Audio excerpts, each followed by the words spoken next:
Hey guys, Sean McDonald here with Quiet Waters Realty Group and eXp Realty. I am here to provide you with a market update for Holly Ridge, North Carolina. There's a lot going on in the real estate market, lots of noise, lots of people giving their opinions, and I wanted to just show you the data for what's happening on the ground here in Eastern North Carolina. Bottom line, it's still a very strong seller's market, high demand, low supply, and we'll show you how the numbers support that.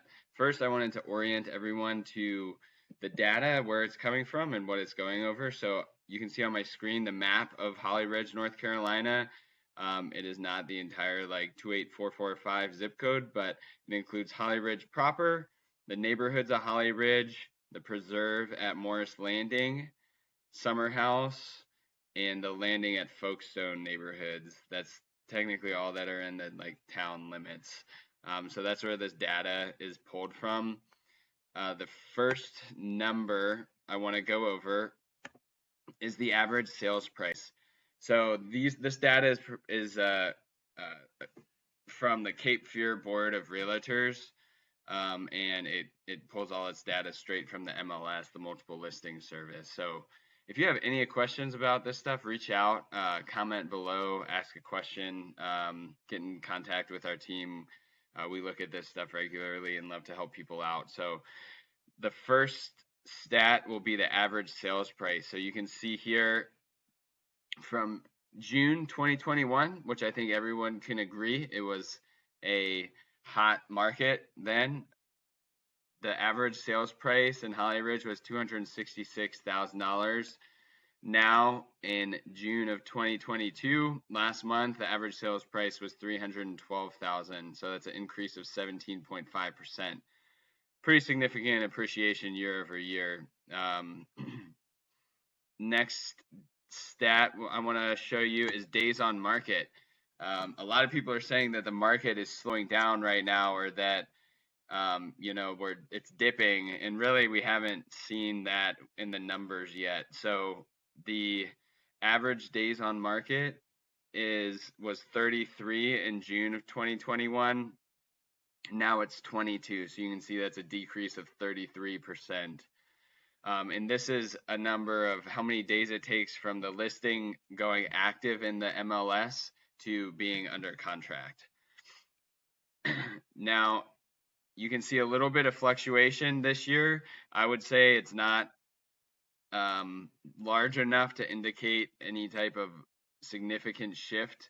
But back in March, the average days on market was 19. It has increased slowly to 22.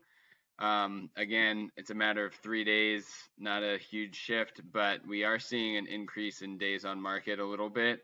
But you can see it's kind of fluctuated up and down over the course of this past year by a day or two. Now, the last stat I want to show you is this month supply number. And just to define this stat, month supply is the number of months it would take for the current inventory of homes on the market to sell at the current prices. So historically, 6 months of supply is associated with moderate price appreciation, and is considered to be, normal, is 6 months of supply.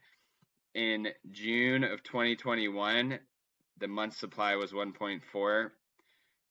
June of 2022, it's 0.8. It's not even 1. So a decrease in 43% and not even 1 month supply. So that shows that it's still a strong seller's market, and there's a high demand for real estate here.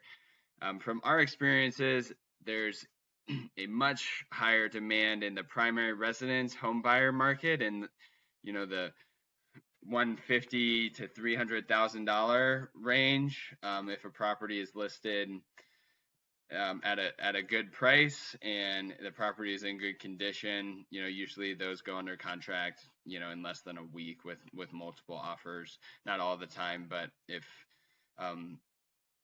some of those conditions are met, then it's reasonable to expect those to go under contract pretty quick.